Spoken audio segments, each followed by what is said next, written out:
visité beaucoup d'établissements. On en a 4 qui sont présents, 6 classes différentes, des professionnels, des agriculteurs.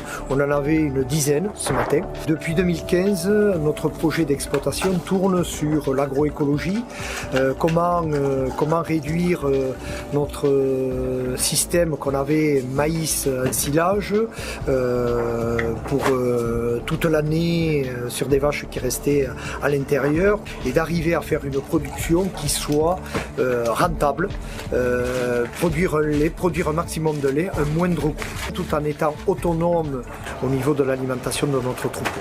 Donc cet atelier, c'est la présentation des couverts. Donc la ferme, depuis maintenant 2015, met en place des couverts végétaux pour éviter de laisser le sol nu. Parce qu'on était sur un système auparavant où on fait beaucoup maïs et blé, mais sur cette parcelle-là en particulier, on faisait que du maïs en silage. Pour donner une idée, les 10 années précédentes, il y avait eu à peu près 8 années de maïs et 2 années de céréales, de blé.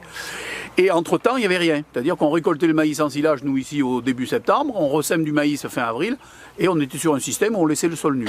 Donc dès qu'il y a eu cette volonté d'améliorer les choses, et principalement pour des questions d'érosion de sol, puisqu'on trouvait, vu la pente du terrain, on retrouvait nous notre sol superficiel dans le lac en bas, on s'est dit il faut trouver un système pour que déjà il n'y ait pas d'érosion. Et on a mis en place des couverts.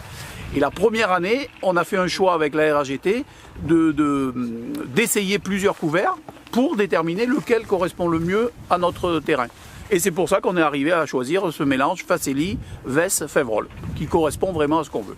Ce sont les élèves qui présentent à la fois l'atelier couvert, parce qu'on y a travaillé depuis le début de l'année, et puis qui donnent un coup de main aux différents ateliers, que ce soit à Serge-Touzanne ou sur les prairies ou sur les autres. Depuis 2015, ces actions sont menées en partenariat avec les chambres d'agriculture, le ministère qui nous a accordé un tiers-temps pour accompagner ces projets, l'agence de l'eau dans le cadre de notre recherche d'amélioration de la qualité de l'eau d'abreuvement et des quantités d'eau à apporter aux cultures. On diminue la quantité de maïs ensilage ingéré, qui représente encore l'hiver, la moitié de notre ration.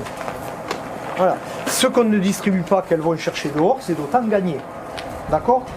Et alors, l'année dernière, vu qu'elles n'arrivaient pas trop à ramasser ces termes dehors, on a été leur chercher. On a fait de l'enfouragement en verre, c'est-à-dire qu'on a récolté de l'herbe sur des prairies qui étaient plus loin et le ramené à l'auge.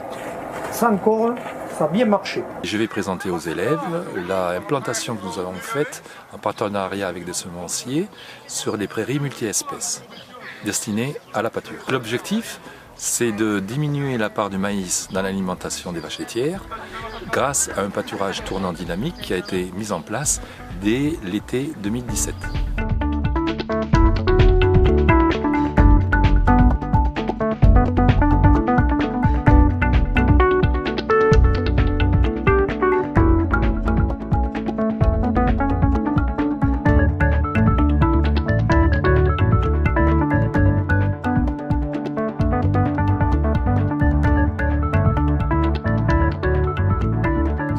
Le premier poster, c'est sur les impacts du réchauffement climatique dans l'élevage, dans les grandes cultures et dans les cultures pérennes.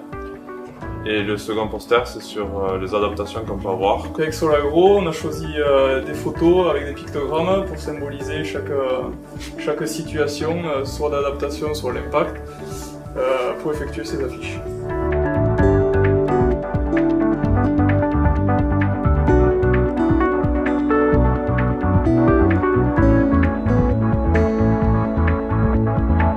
Vous n'arriverez pas à démêler quelque part la terre aussi facilement. Donc d'un point de vue agronomique, des éleveurs qui sèment ce type de métail par rapport à des rails gras disent qu'au niveau reprise de travail du sol, mais c'est vraiment...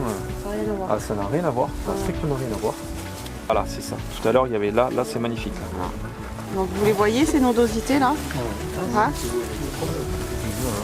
Donc là, il y a une... Ça, ce sont les sacs d'ammonitrate, ça. Voilà.